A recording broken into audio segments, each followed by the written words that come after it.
I said no to breastfeeding when my son turned 15 months old. And I want to share how I did it, how painful it was physically, emotionally, and why I did it. Starting with how I did it. First of all, I decided doing it. And I must tell you that when he turned 1, I said, this is now. He's eating solids, he's good, he's fine, he's 1, so now I'll stop. But I couldn't.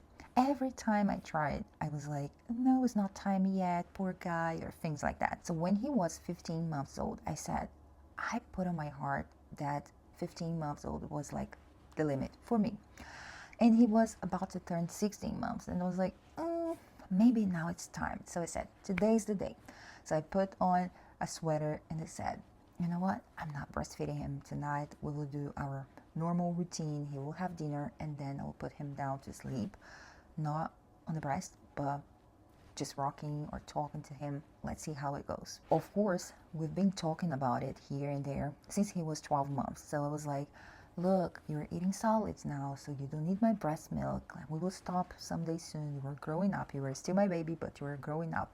So he kind of knew about it all. But this day when I decided, I said, no, today's the day and we will stop. Day 1, he woke up overnight and he really wanted to have some milk. And I said, no, we're not. And the night was terrible.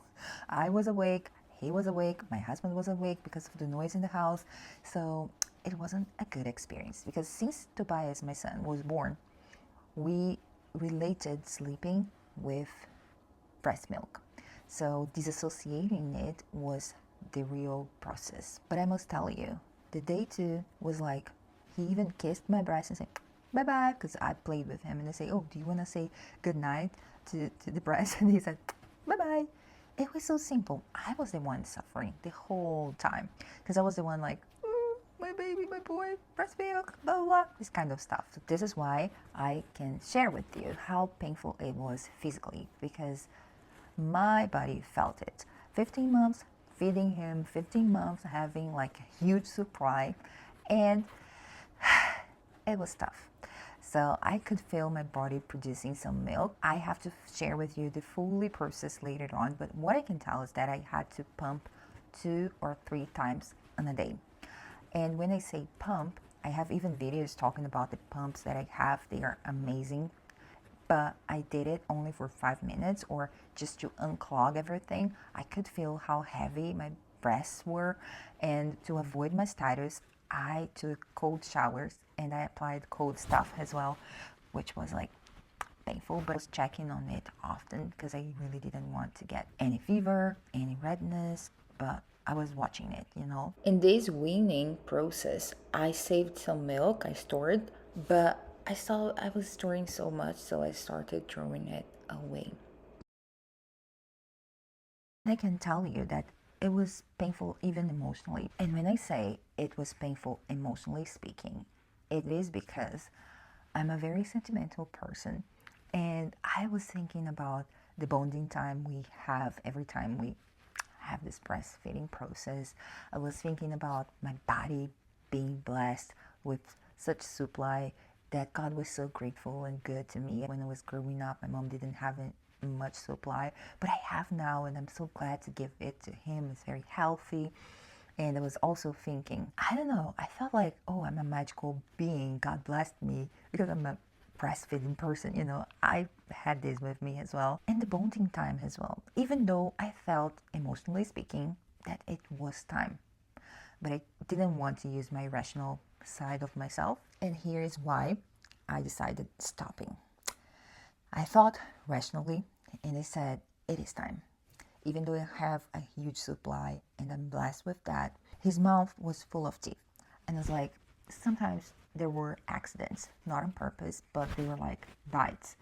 And I was like, oh, painful. He was also 15 months old, so I know that by now he doesn't need my milk. It is good, it is healthy, but he doesn't need it. He eats well. And he eats well in a part when he was being breastfed because he started when, I don't know, after turning 1, he started waking up overnight to be fed. And during breakfast, he didn't want to eat much or sometimes at all because he had ate before, overnight, my milk.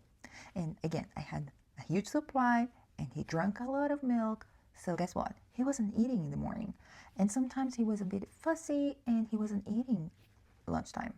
And sometimes he didn't want to have dinner. So I said, oh, that's okay. He will have some milk. So he was relying on my breast milk. And I was like, maybe it's not right. So when we stopped, I noticed the difference right away.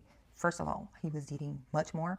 Second, he was sleeping overnight because he knew if he woke up overnight, he would not have breast milk. I would offer him water. So he said, why bother? So he slept overnight, second night, third night, and so on and so forth. And the last is that I want to try for another baby. I know lots of people say, and people do get pregnant while breastfeed, but for some people, they have more difficulties, and with every person being different and every situation being different as well. For me, I want to stop breastfeeding to try for another one. So let's see how it goes. God, we're here. Please watch over us and bless us with another child. But with all this said, this is why we decided stopping breastfeeding. I told my husband I really needed him to step up because sometimes, at least first and second day, I was so sore around here. And overnight, if Tobias woke up, I wanted my husband to, go there and pick him up and be with him, because imagine me being sore, my son looking for what he wants, and the smell probably, I don't know. I just said, yeah. And we kept the same routine, right? Overnight, like dinner, and then shower, and then brushing teeth, and then, bedtime. And in bedtime, usually it was like, come here, lay down, have the book. But now that we don't have the last part, it's just like rocking, and he has a pacifier that we eventually will remove. But now he has the pacifier and he sleeps like easily. He holds me like on my neck, or even he touched, my breast, like feeling if it is still there. But yeah, with time, he's not asking anymore for milk. And I want to share more updates soon. I mean, how's the whole process, let's say after a month? Because now that I'm recording it, everything is very recent. And I don't feel yet that's only my body. When it's like only you, I'm still having some milk here and there. And another thing I want to stress is that this is my testimony. This is not at all me incentivizing you to stop breastfeeding. Not at all. For me, in my head, in my emotional side, I would breastfeed my son until he was like 10, 12, 11, I don't know. This is just my testimony, my raw story, and you should breastfeed how long it makes sense for you. For me, it wasn't making sense for the reasons I gave you, so then I decided. But when you decided, go for it. Do not turn back, because for me, as I said before, I decided, yes, 12 months, yes, it's now. But then I turned back. No, but a week later, when he turned 14 months, and then when he was about to turn 16 months, I said, maybe now it's time. It made sense for me, for my family. I spoke to my husband about it, and we all agreed. So again, do what makes sense for you. And I pray that your process be a smooth one, and you may be blessed. And trust me, you can do when your time comes. Thanks for watching. See you on my next videos, and bye.